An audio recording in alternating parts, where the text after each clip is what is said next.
All right, so how exactly do we actually get started with making it? Actually, it depends on your personal preference. My personal suggestion is to work from the top down. That is, we stitch it row by row, going down. Do you understand? Alternatively, you can also work vertically, starting from here, completing it row by row downwards, or horizontally. Either horizontally or vertically. Just pick one, okay? When we come across a square in our project where we're not entirely sure which color thread we should use, what steps should we take to figure it out? In situations like this, we have a very detailed instruction manual to help us. On this manual, each individual square's color is clearly marked and indicated, making it much easier to follow along. For example, take a look at this white square here, see how it's labeled. Or for instance, if you see a blue square, you would just match it to the blue thread. This way, we can always be confident we're using the correct color for every part of the design. The white one in the group is the one that has been marked with the letter C, as you can see. Now, if we look at the chart, the letter C is associated with the number 11. That means, just to confirm, the white one is indeed number 11, right? Yes, number 11. So we look at this thread, and it's also number 11. This way, we can accurately find which color and type of thread to use for this square. So after we found the thread, what do we do next? If we come across a pattern like this, right? Here, half of it is purple and the other half is green. So which color should we actually use? It's still the same. We need to check our instruction manual, right? Let's take a closer look at our instruction manual. What exactly does it correspond to here in this particular situation? In this area, there are 2 green squares, right? 2 squares are green, 1, 2, correct? So we can count them, like here, it's 1, 2, right? We just need to make these 2 separate parts green. That's all there is to it, really. Do you understand what I'm saying? Does that make sense to you? Or is there anything else you'd like me to explain? Just look at our grid, okay?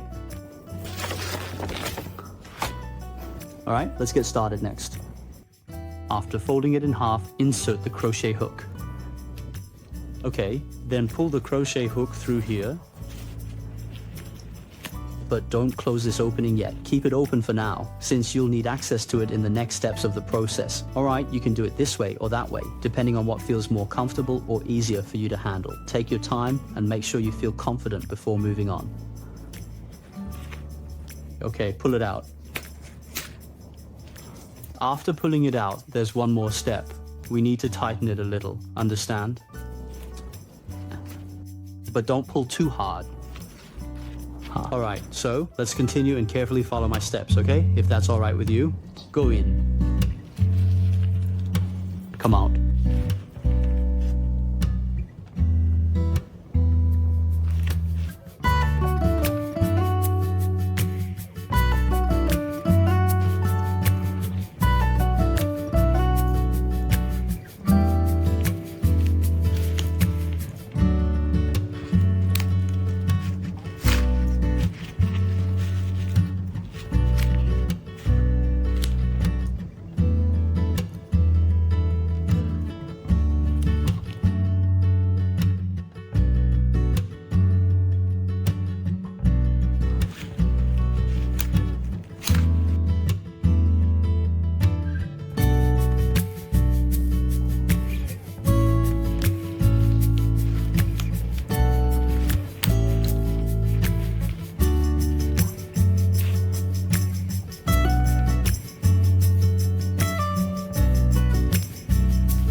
Let's say we've already finished making our piece, right? So what should we do next to make it look even more perfect and beautiful, just the way we want it?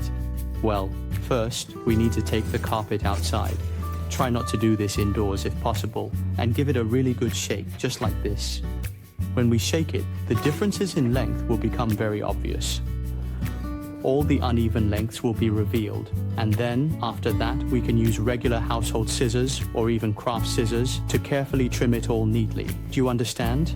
But for this step, we really need to do it outdoors, in an open area, okay? Just to be safe and keep things tidy. Do it outdoors. Yes, you have to wear a mask. You must wear a mask because there's a lot of hair on the yarn. Be sure to wear your mask properly. Alright, thank you for watching. If you feel that there are details in this video that weren't explained clearly, please leave us a comment and we will improve, okay? Thank you. Bye bye.